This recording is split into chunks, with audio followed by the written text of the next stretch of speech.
Olá pessoal, boa noite. A Hélida já está aqui na live. Sou o Dr. Francinaldo Gomes, neurocirurgião, CEO e fundador da FG Clínica de Neuromodulação, Epilepsia e Cannabis Medicinal. A Elian Anselmo, Luana Gabriela está aqui também. Uma ótima noite a todos. Hoje, dia 20 de novembro de 2024, um feriado, mas a gente vai conversar com vocês aí um pouco sobre um tema extremamente importante, tá? Qual que é esse tema que a gente vai falar hoje? É sobre como tratar aquelas pessoas que sofrem com dores de cabeça, mas aquela dor de cabeça crônica e refratária ao tratamento medicamentoso. Isso é muito importante, porque muitas pessoas hoje sofrem com dores de cabeça no mundo. Aliás, uma boa parte das pessoas hoje tem algum problema com dor de cabeça. E das pessoas que sofrem com dores de cabeça, existe um grupo. Deixa eu só colocar o nosso convidado aqui. Estou aguardando ele solicitar. Doutor Paulo, solicite aí para entrar ao vivo comigo, tá bom? Que aí eu já te aceito aqui. O nosso glorioso Dr. Paulo Henrique aqui com a gente. Ele que é neurologista, expert, né, no tratamento de pessoas que sofrem com dores de cabeça. Então a gente vai bater um papo aí com ele, bem legal. O pessoal que está aqui, a Thaisa Muniz, a autista funcional, seu Osimar, a Michele Hanglauber está aqui também, Hanglaub. Eu peço que vocês peguem esse aviãozinho aqui e compartilhem com pelo menos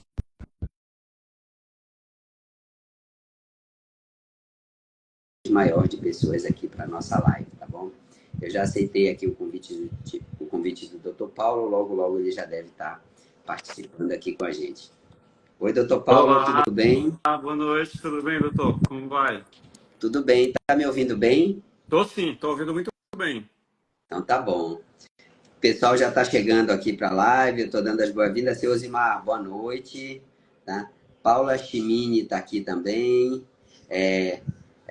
A Michele Hanglaub está aqui, a Mari. O pessoal está chegando aqui. Eu já pedi para compartilhar aí a live. E eu estava, né, dando as boas-vindas aqui, Paulo, fazendo aqui uma introdução e falando, né, do quanto que as pessoas sofrem com dores de cabeça no mundo, né? Sim. É, ela é a primeira, ela é a dor mais frequente ou é a segunda mais frequente? Qual que é, mais ou menos, Paulo? Você? Porque Olha, é uma disputa ferrenha, entendeu? é, Depende do estudo, né? Mas ela provavelmente é top um, top 2, dependendo do ano e do estudo que é avaliado, né? aham, Mas, particularmente, né, a enxaqueca, né? Porque, assim, se a gente for falar de dor de cabeça, há vários tipos, né? exatamente. Então, existe, para quem não sabe, tem um guia, né, que guia a gente, né, o neurologista, neurocirurgiões, sobre cefaleias, né? Uhum, Eu acho que já está já na terceira edição, já tá, deve estar para sair a quarta, e lá há mais de 150 tipos de dor de cabeça, né? Mais de 150, aproximadamente isso. E assim, são tantas dores que é bem possível que na prática mesmo seja mais comum, né? se a gente considerar todas as dores aí, Os possivelmente ela vai tipos, ser a primeira, né? é, Provavelmente, imagino eu. provavelmente. É porque também tem muitos casos de dor de pacientes com alterações osteodegenerativas, né? Então, Uhum, e assim a gente acaba muito seguindo por um viés, né? Da nossa prática, do dia a dia, né? uhum. Então, mas assim, provavelmente ela deve ser top um, entendeu? Com certeza ela deve ser primeiro lugar na prática, assim, no dia a dia, porque é um Mas índice muito alto, né? bom, mas fale um pouco de você, doutor Paulo. Doutor Paulo Henrique é neurologista, tem uma experiência bem considerável, né, no tratamento de pessoas que sofrem com dores de cabeça. É por isso que eu o convidei, né, para fazer essa live, porque a gente está percebendo, Paulo, que o número de pessoas com dor de cabeça crônica, quer dizer, aquela que já cronificou, e refratária, tem aumentado bastante, requerendo, às vezes, tratamentos, digamos assim, tratamentos diferentes, diferenciados, tá? Sim, E é exatamente desse tema que a gente gostaria de bater um papo hoje. sim. Assim, existe uma diferença entre a dor de cabeça mais frequente e a dor de cabeça que mais cronifica, né? Aham. Aquela que é mais que é a mais impactante.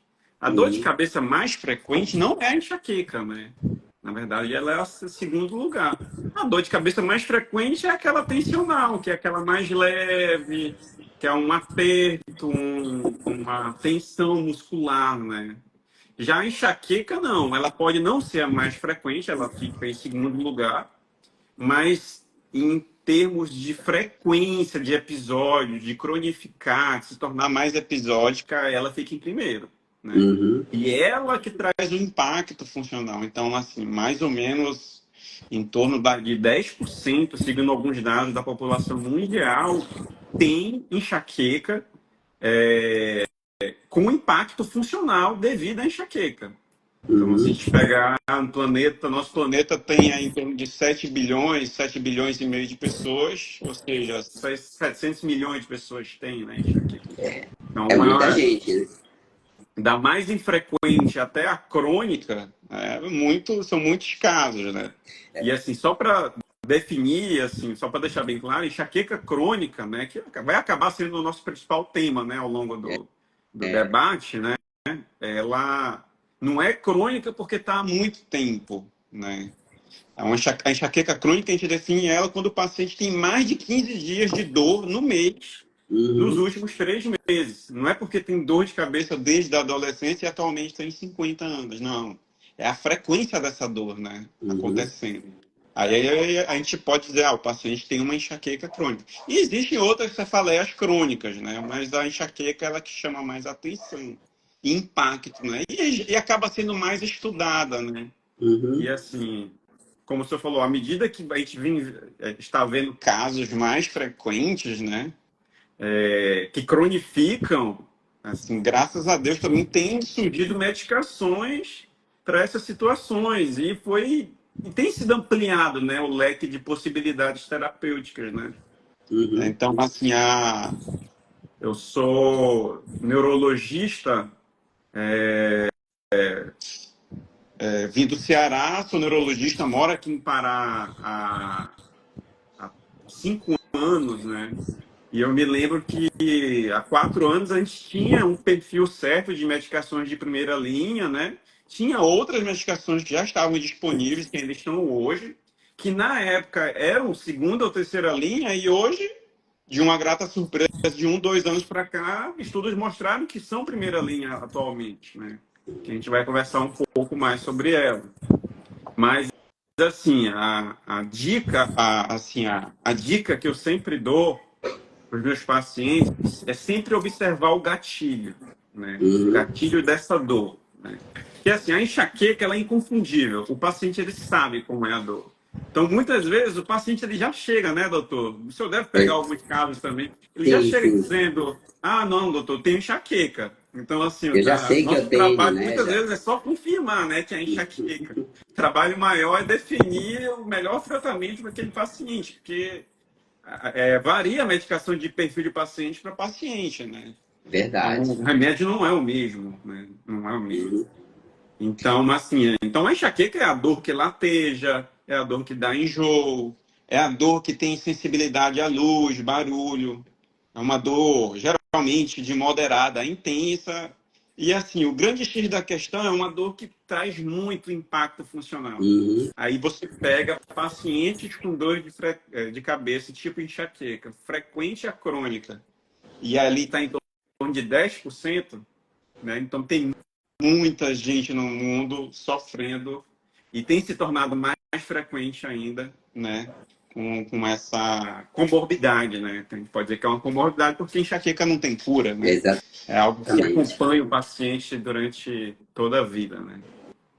É, Momentos de quero, melhora e piora dependendo da adesão ao tratamento, né? quero aproveitar aí para informar que Antes de ontem, estava em Fortaleza, viu, doutor? Na sua Hum. terra aí. Estava lá participando de um evento lá promovido pela Unimed Fortaleza, para os cooperados. Aí eu voltei, Ah, cheguei essa madrugada aqui em Belém, né?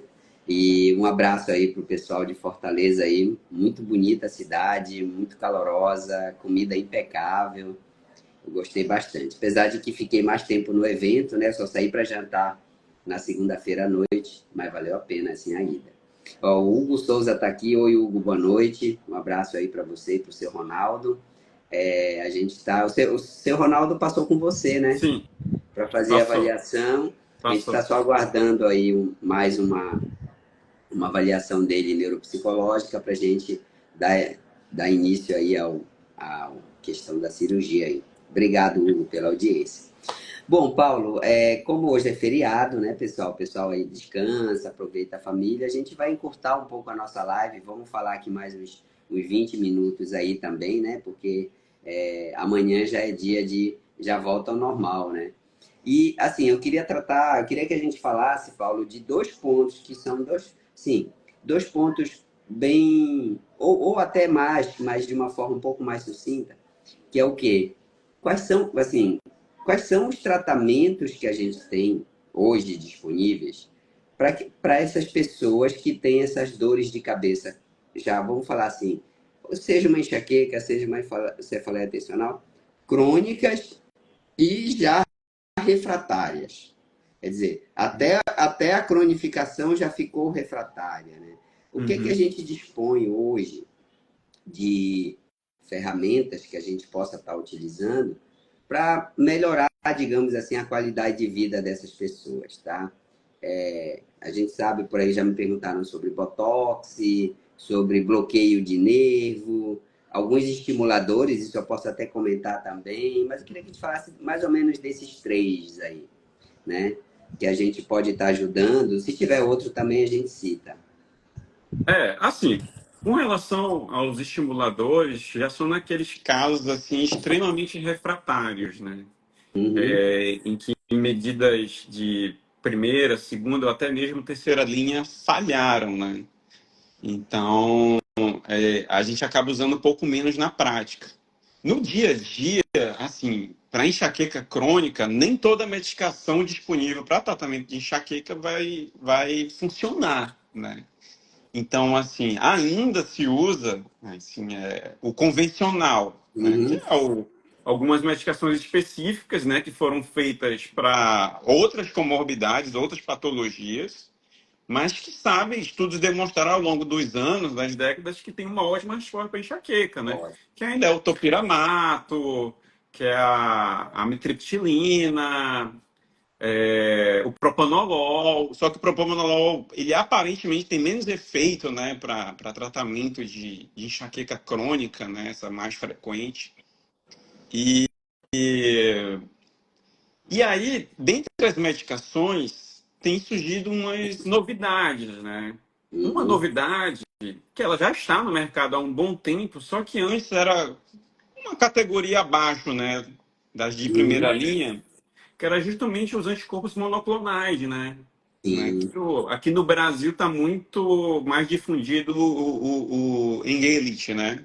O Engalite, Engalite. E, que é uma medicação, injeção subcutânea excelente, entendeu? uhum, Tratamento, assim, uma resposta muito boa. Só que, assim como a outra opção que a gente vai falar daqui a pouco, que é a toxina botulínica, é um pouco oneroso, né? E é algo que a gente. Eu fui num evento recente da farmacêutica, né? uhum, E eles até estão lançando, né, uma proposta, né, de tipo um programa, né, de redução de custo de acordo com a aderência do paciente. Mas assim, ainda junto com as medicações que eu falei anteriormente, ainda é primeira linha atualmente, né, se tornou primeira linha pela Sociedade Europeia de Cefaleia, né? Então eles colocaram já os anticorpos monoclonais como primeira linha, né? E uhum. muitas referências também já estão indo nesse caminho. E se tornou também, ao longo dos anos, como primeira linha a toxina botulínica, né? Que assim, ela não faz muito, assim, você vê assim, na prática, né? Não faz muito sentido. Ah, como é que eu vou aplicar toxina botulínica? Geralmente se aplica na testa, nas Uhum, têmporas, nuca e cervical, né? São geralmente esses 4 pontos. E aí uhum. você faz aí a cada 3 meses essas aplicações, né? Três Aí você meses. já, geralmente. Uhum, E assim, como é que vai se aplicar a toxina botulínica no músculo? Eu vou ter uma resposta, né? Meio contraditório. Por que vai ajudar tanto na enxaqueca, né? Justamente porque você vai pegar alguns nervos aferentes, né? Alguns nervos que vão ajudar a controlar um fenômeno de dor que é neurovascular, uhum. né? Que a enxaqueca é a artéria pulsando, pulsa por Exa- causa de um nervo, né? uhum, Então, assim, acaba que esse é o mecanismo, né? Então, essa aferência vai ajudar muito, né? Você aplicando toxina botulínica por esse período, justamente a diminuir, aumentar o limiar de dor do paciente, ele se tornar mais resistente a certos gatilhos que podem causar essa dor de cabeça dele. uhum. É uma terapia excelente, mas já foi mais cara, né? Hoje você vê que houve uma diminuição do preço do frasco de toxina botulínica, Já está né? mais Pode ser feita, acessível, né? tá mais acessível, apesar de ainda estar caro, mas assim, há alguns anos, dependendo da marca, era em torno de 1.500 a R$ 2.000 o frasco, entendeu? De esporte, por exemplo, que é uma das marcas bem Uhum. famosas. E hoje você já encontra já em torno de 900 a 1.000, pesquisando bem. Já vi pacientes falando até de R$ 800. Ok. Então, assim, a aplicação é feito ambulatorialmente mesmo, né? Mas, assim, tudo estéreo, com Uhum. asepsia legal, um profissional com luva de procedimento, entendeu? É, uma e assim, literalmente você aplica diluído no soro, né, a toxina botulínica, né, Uhum. no tecido muscular, né? E isso vai trazer muitos benefícios aos pacientes. Geralmente, isso é uma recomendação forte para casos refratários, né? Sim.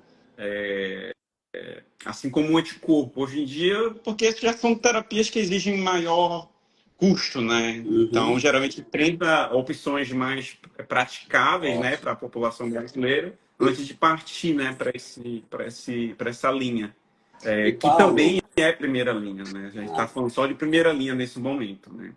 e E, Paulo, oi, aproveitando aqui, uma das perguntas que já me fizeram é: os planos de saúde cobrem depende do plano. a toxina, né? A toxina, Depende do plano, depende, né? entendeu?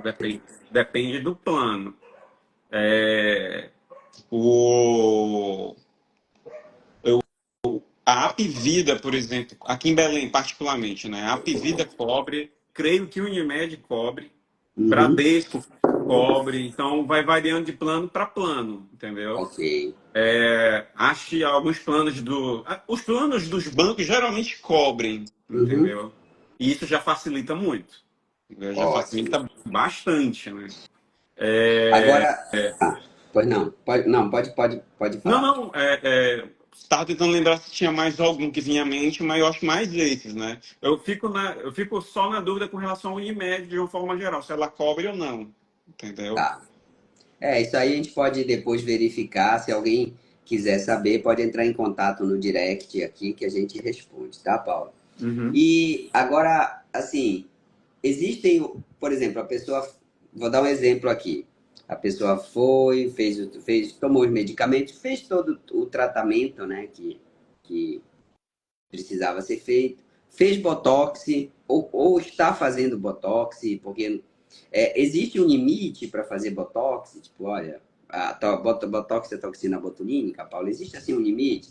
Não. Faz 3 aplicações, 4, 5, porque a gente sabe que existe a questão da redução, né, do efeito dela, Uhum. conforme as aplicações vão se repetindo. E assim, até em que momento existe essa questão, até em que momento a gente considera que, tipo assim, olha, nem o Botox não respondeu mais, ou não. Como é que. Assim, como Geralmente a toxina botulínica é aplicada a cada 2, 3 meses. 3 meses, é 12 semanas, geralmente é a recomendação.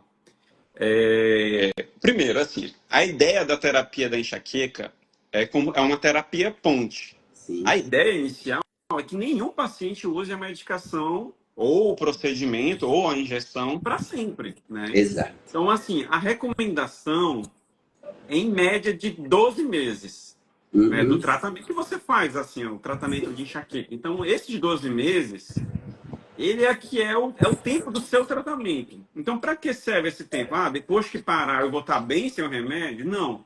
Essa terapia ponte é justamente para você adaptar no seu dia a dia aquilo que está errado, aquilo que é o gatilho, entendeu?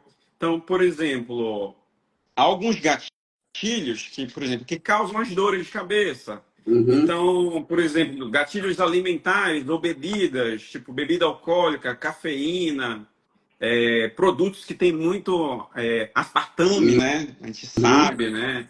A qualidade do sono ruim também é outro gatilho, né? Inatividade física, sono ruim.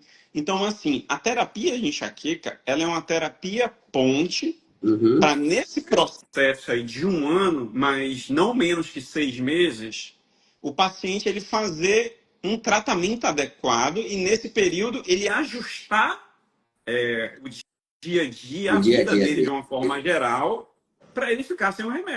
Então a ideia nunca é para sempre, né? É uma Aham, terapia momentânea, independente se for oral, se for injeção, se for parenteral, independente de como for, né?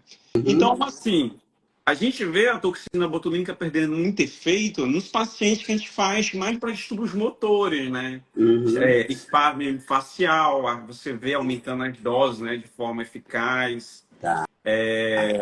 para distonias, mioclonias, né?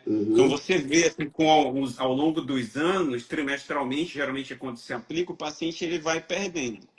Mas assim, quando eu posso dizer que houve uma falha, a toxina botulínica não está funcionando, geralmente em torno de 4 a 6 meses. Se o paciente já fez pelo menos 2 aplicações, né? Ou uhum, seja, trimestral, por exemplo, e não houve sucesso, dificilmente ele vai ter uma resposta. Assim como, por exemplo, os orais, a gente avalia de 6 a 8 semanas. Porque assim, não uhum, adianta você aplicar e querer uma resposta em 10 dias. É uma questão de tempo, colaboração do paciente e mudança de estilo de vida, né? Só medicação por si só não vai ser tudo, né? Ele sim, sim. contribui bastante, mas não vai ser tudo. Mas sim, há um limite de tempo para a gente esperar a falha. Mas como o tratamento ele acaba sendo aí 1 a 2 anos, acaba que na prática, claro, tudo é muito recente. Pode ser que daqui a algum tempo a gente veja novos estudos.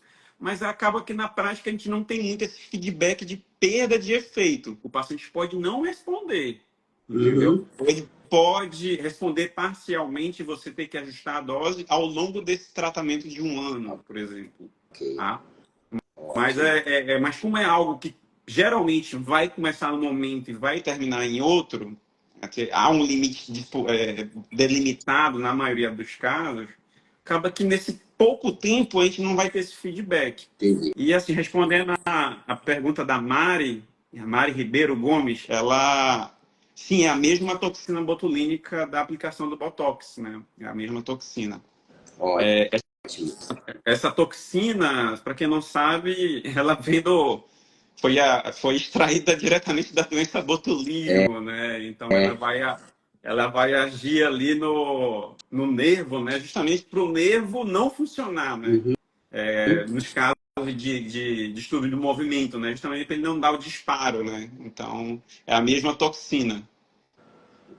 entendi. Muito bom.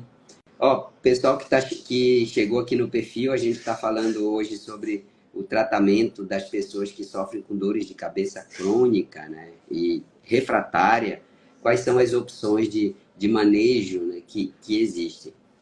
Se alguém aqui que está assistindo não segue o perfil, eu peço que siga o perfil aqui da FG Clínica. A gente tem bastante conteúdo aí para vocês toda semana.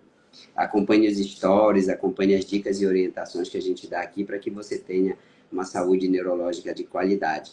E o Dr. Paulo Henrique atende lá, né? Trabalha lá com a gente também, cuidando das pessoas que têm problemas neurológicos e ajudando as pessoas a terem qualidade de vida, tá? E a dor de cabeça é uma das que mais impacta aí a pessoa ao longo da vida. Em algum momento alguém vai ter, principalmente as mulheres, a gente sabe, né, que as mulheres têm uma propensão maior a ter, enfim, mas hoje tem muito homem também tendo, Uhum. adolescente tendo, por conta de vários fatores, Não, tá? não tem mais idade, né, doutor? Já não tem Idade. mais. Até criança, a gente já está vendo muita criança. Lá que tente ele demonstra enxaqueca já, segundo alguns estudos, só que como ele não vai externar dor, muitas vezes é choro incontrolável, dor Sim, abdominal. Crianças pequenas geralmente desenvolvem já, né? Tem um componente genético muito forte, que é justamente, e tem um componente autoimune, né? Que é justamente onde vão os anticorpos, né? Então, os anticorpos monoclonais. os Bom, monoclonais. Então, assim, é multifatorial. E a história genética geralmente conta muito, sem né? dúvida. E teve uma pessoa que perguntou lá, eu acho que a gente poderia responder aqui. Eu não vou lembrar exatamente porque ela perguntou lá nos stories na segunda-feira. A Silneia está aqui, seja bem-vinda, Jeane.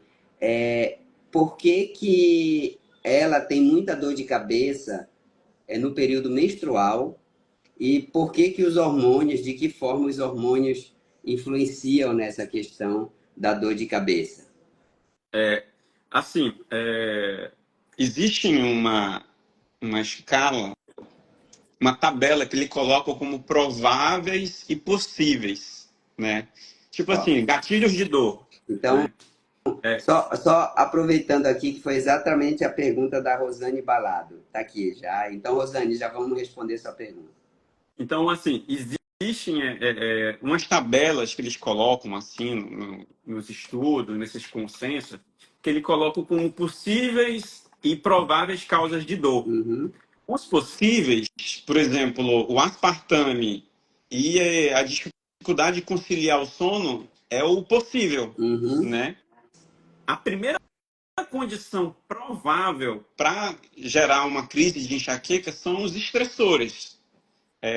Geralmente estressores físicos ou emocionais, entendeu? E o segundo é associado à menstruação, o uhum, hormonal, entendeu? O estrogênio, e existe a enxaqueca, que a gente chama de um padrão catamenial, né, associado ao período da menstruação, né, em que no final das contas não há uma diferença tão grande no tratamento, mas a gente faz alguns ajustes antes do período da menstruação, quando os ciclos regulares, fazendo uso de anti-inflamatórios. E existe uma entidade também, que é uma cefaleia associada ao estrogênio barra ciclo menstrual, uhum, entendeu? Então, o estrogênio, por si só, e muitas vezes a associação do anticoncepcionais, que a gente vê muito esse relato, né, do etidinil uhum. estradiol, que tem lá no anticoncepcional, como, comecei a usar anticoncepcional, piorou minhas dores. Sim, há essa associação muito forte como uma causa provável mesmo dessa associação hormonal causando a dor. O mecanismo em si provavelmente provavelmente é a questão pró-espasmódica ou como posso dizer, aquele fator trombogênico do estrogênio, entendeu? É mais Uhum. nesse sentido. Mas não é muito bem entendido, mas sabe que há uma relação muito forte, entendeu? Com Ótimo. uma causa muito grande, provável mesmo, de gatilho para dor. Então, assim, o tratamento, muitas vezes, ele não muda na prática, entendeu? Uhum. Mas, provavelmente, é uma das causas É. E das mulheres, né? é, São serem responsáveis assim, por 90% dos atendimentos, né? De sim. pacientes com enxaqueca frequente ou crônica, né? Nos consultórios. E tem muitas mulheres, pessoal, que relatam que quando elas engravidam ou quando depois da menopausa, elas referem uma certa melhora da enxaqueca, né? Porque aí, no caso, predomina aí um outro hormônio que é a progesterona, né? Em detrimento aí do estrogênio, né? Bom, tem E a Silneia, você chegou agora, seja bem-vinda aqui ao perfil. Peço que siga aqui o nosso perfil. E a nossa conversa hoje é sobre dor de cabeça, tá? Dor de cabeça crônica refratária. Quais são as opções de tratamento que a gente tem disponível, tá? Estou aqui com sou o doutor Francinaldo, aqui o doutor Paulo Henrique, neurologista e com grande experiência no tratamento de pessoas que sofrem com dores de cabeça, tá? A Edivana pergunta se dor de cabeça pode ser sinal de trombose ou aneurisma. Sim, Edivana. Só que aí a dor de cabeça ela tem uma característica diferente da dor de cabeça crônica, né? A dor de cabeça crônica, como o Dr. Paulo Henrique colocou, é aquela que ocorre pelo menos 15 dias durante o mês. A gente já diz que ela é crônica, né? Então, é aquela dor que já acompanha a pessoa, já acompanha há muito tempo, a pessoa já conhece, muitas vezes já até sabe o que desencadeia, o que melhora. A dor de cabeça da trombose, no caso seria a trombose cerebral, e do aneurisma, ela é uma dor de cabeça diferente, ela é uma dor de cabeça súbita. Ela é abrupta, né? E ela ela é de muito forte intensidade, costuma ser, e ela costuma ser acompanhada de alteração do nível de consciência, quer dizer, a pessoa fica desorientada, muitas vezes fica sonolenta, costuma ter muito vômito, mas é aquele vômito em jato que a gente fala, não é aquele vômito normal, aquele vômito que a pessoa ela não sente náusea, ela simplesmente vomita de uma hora para outra. E pode ter crise convulsiva, pode ter uma série de outros sintomas, mas é uma coisa assim, entenda que na linha do tempo ela é uma coisa abrupta, ela é uma coisa que ocorre de uma hora para outra. É diferente da dor de cabeça crônica que ocorre de forma frequente, né? Mas é bem, digamos assim, é bem no tempo dá para diferenciar. Mas pode sim ser, tá, Edivana? E a Silneia pergunta: minha filha tem bastante dor de cabeça, só que dói também a parte do pescoço e os ombros. Aí começa a dor de cabeça. Essa chama atenção para algum tipo, quando tem dor de cabeça relacionada aqui a pescoço também, ombro, para um tipo específico de dor de cabeça, Paulo? é assim, o gatilho pode ser um estresse emocional, por exemplo, uma tensão Uhum, muscular antes da enxaqueca, caso seja o uhum, caso da filha, né, da senhora Belchior, né? Tem que ver qual é o tipo de dor de cabeça que ela tem. Como eu falei no começo, há vários tipos de dor, né? Mas, assim, como estresse físico, emocional, podem ser gatilhos para enxaqueca, talvez ela tenha uma tensão muscular devido à demanda do dia a dia e dá o gatilho para a dor. Então, uhum. assim, mas claro, se é uma dor sempre forte, intensa, região cervical, paciente jovem, sempre tem que ser investigado com um neurologista de confiança para descartar outras causas, né? A gente sabe, assim, existem uns extremos de idade que a gente sempre tem que ter cuidado, né? Jovens, né? Com outras causas secundárias, né, de cefaleia, né, de dor de cabeça. E assim como o senhor falou, há uma melhora, né, nas mulheres, de uma forma geral, após a menopausa. Por isso que é um sinal de alarme, né, a dor de cabeça que se inicia após os 50 anos, né. Exato. É praticamente igual a neuroimagem, né, igual a fazer uma tomografia ou uma ressonância. Tem que pedir porque justamente esse gatilho, esse início chama a atenção, entendeu? Bom, e vamos falar um pouquinho, a gente já até passou aqui do nosso tempo pré-determinado, mas eu queria só que falasse, se a gente falar um pouco aí, vamos levar mais uns 5 minutos, pessoal, que é o que? Olha, o doutor Amaury Francês está aqui. Oi, grande Amaury, obrigado aí pela sua presença aqui na nossa live, tá? Eu queria para a gente falar um pouquinho do bloqueio de nervo craniano, que é também um outro tipo de tratamento ponte, né? Para as pessoas que sofrem com dores de cabeça crônica refratária, quando muitos outros tratamentos falham. Já o bloqueio de nervo, ele assim, ele surgiu inicialmente não para tratamento de enxaqueca, né? Sim. Mas muito para pacientes com cervicalgia, né? e aquela associação com uma doença chamada neuralgia occipital, que Uhum. geralmente era uma dor irradiada ou por trauma ou por lesões cervicais e pegava esse nervozinho chamado nervo occipital, que pega aqui a região da nuca, né? Então, Uhum. assim, inicialmente ele surgiu nessa condição, para esse tipo de caso, né? Para esse tipo de tratamento, né? As dores mais na nuca, né?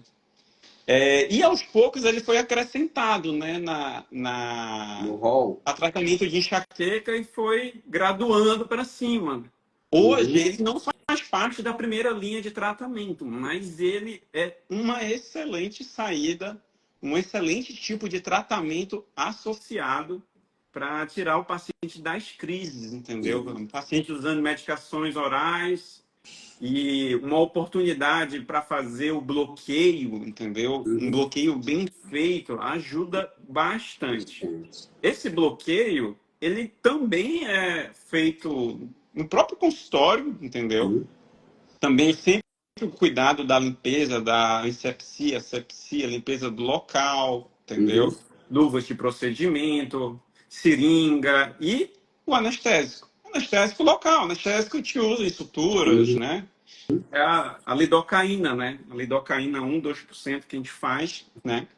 Geralmente sem a epinefrina, né? E aí você pode ou não associar o corticóide dependendo do caso, né? Então, assim, o paciente ele faz geralmente aqui atrás da cabeça, né? Numa topografia bem específica.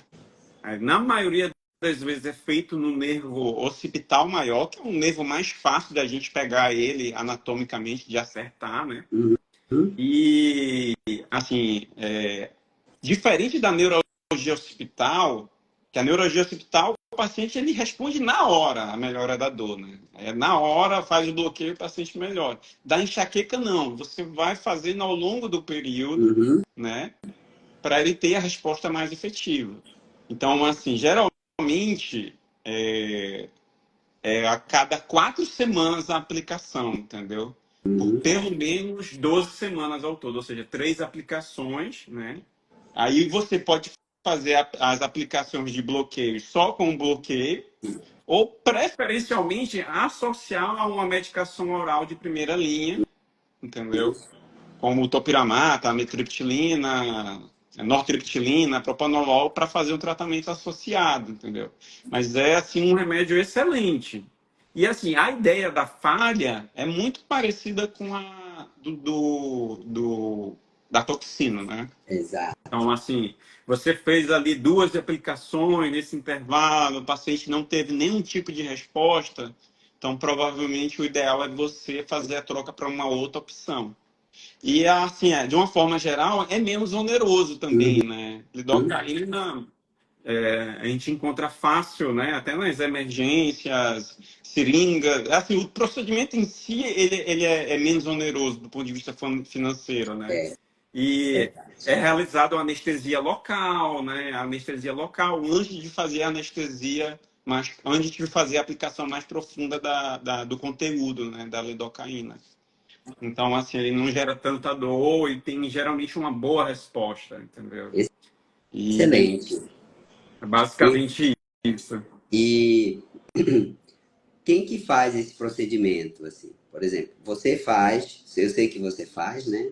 Tá? Então, o doutor Paulo faz o procedimento quando, claro, quando devidamente indicado, né? Isso é extremamente importante. Não é todo mundo que tem dor de cabeça que vai precisar fazer, aliás, é a exceção, né? Não, não é a regra, né? E faz no consultório, como ele colocou. Demora quanto tempo, mais ou menos, Paulo? O procedimento? É, Menos de 10 minutos. menos de 10 minutos, É olha. rápido a aplicação. Assim, quando já.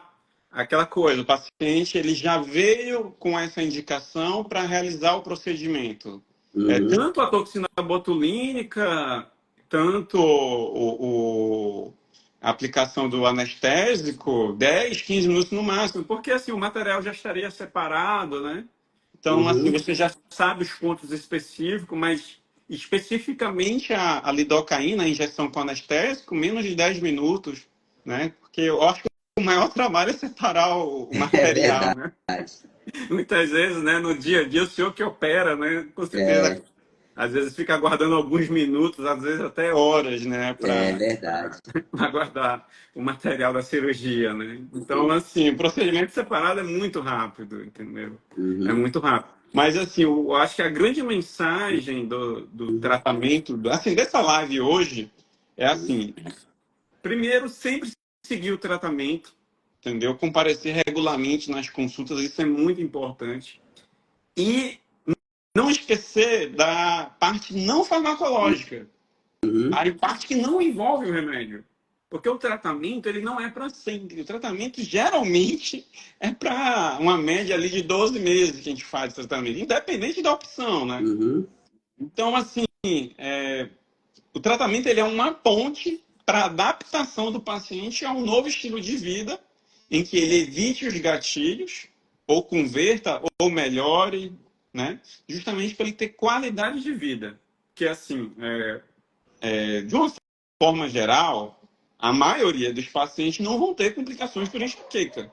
A enxaqueca, que por si só, né, em assim, mais de 95% dos pacientes não vai causar problema algum. O paciente ele não vai morrer de enxaqueca, entendeu? incomoda. Raramente, Só incomoda.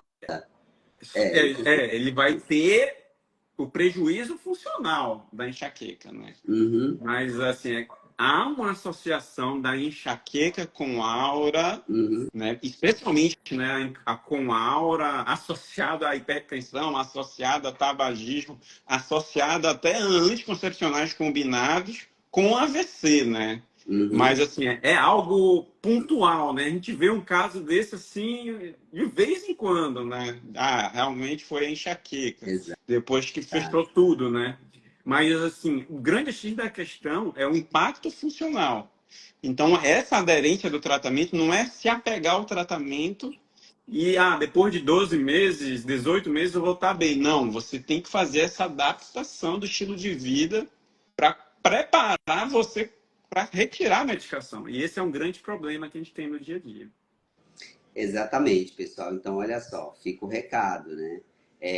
O mais importante é evitar que chegue nisso, né? Que chegue nessa condição. Então, para isso, a gente, claro, o objetivo da live era falar desses tratamentos mais, digamos assim, específicos para quadros desse, mas então a gente está falando de uma minoria, né? Não é da maioria. A maioria vai melhorar muitas vezes controlando a alimentação, praticando atividade física, dormindo bem, tomando os medicamentos convencionais. Alguns vão precisar de outras terapias, mas a grande maioria não vai precisar de tratamentos mais específicos. Porém, é importante vocês saberem que esses tratamentos existem, que são feitos lá na clínica, né? A gente consegue fazer quando precisa, tá? E que eles, assim, ajudam de uma forma a manter a pessoa bem, a ter qualidade de vida, enquanto os outros tratamentos, enquanto a pessoa está implementando as mudanças, né? As adaptações do estilo de vida. E tem outros tratamentos também que a gente não vai falar aqui, que envolve até neuroestimulação, o Cephali, né, que é um dispositivo tipo uma tiara que você coloca aqui, que veio com muita promessa, acabou não dando o resultado que se esperava, mas para algumas pessoas ele ajuda. E tem outra, a estimulação magnética transcraniana, para alguns para alguns pacientes, enfim. Isso tudo a gente vai tratar aqui também em outras Eu lives. já peguei, assim, foi um caso específico, entendeu? Ele veio de um professor meu, né, o Uhum. Fernando Pascoal. Sim, grande Ele, Fernanda. ele iniciou o tratamento e encaminhou para mim. E assim, ele já tinha experimentado tudo, até aplicação, até aplicação de anestésico. A paciente não tinha como marcar com a toxina, né, botulínica, e nem com o anticorpo monoclonal, né? Uhum. E aí ela estava respondendo a canabidiol. Estava tendo uma boa resposta com canabidiol. Foi uma saída que teve, né? Quem sabe, né? O poder do canabidiol para controle de dor, né? De uma forma geral, é muito bom, né? Muito E a gente bom. está falando de uma dor neurovascular, né? Então Exatamente. acaba que auxiliou esse caso, né? Legal. Doutor Paulo, obrigado aí pela sua presença. Obrigado a todos aqui que participaram com a gente aí da live. A gente acabou se estendendo por mais 15 minutos, porque teve que dar atenção e responder aí a toda as perguntas, tá? E o importante, então, o recado é esse, né? Vamos cuidar enquanto ainda não chegou nesse estágio para evitar que chegue. Mas se chegar, a gente tem essas opções também para manter a qualidade de vida das pessoas, tá bom? Qualquer coisa que precisarem para ter uma saúde neurológica de qualidade, conte com a gente aqui na FG Clínica. O Dr. Paulo faz parte aí da equipe, está lá atendendo também. E eu gostaria de agradecer mais uma vez, Paulo. Boa noite aí, obrigado pela presença e até a nossa próxima live, tá bom? Até Um mais, abraço a todos pessoal. e ótimo término de feriado aí, tá bom? Um Boa abraço. noite a todos. Boa noite, tudo de bom. Tchau, tchau. Tchau.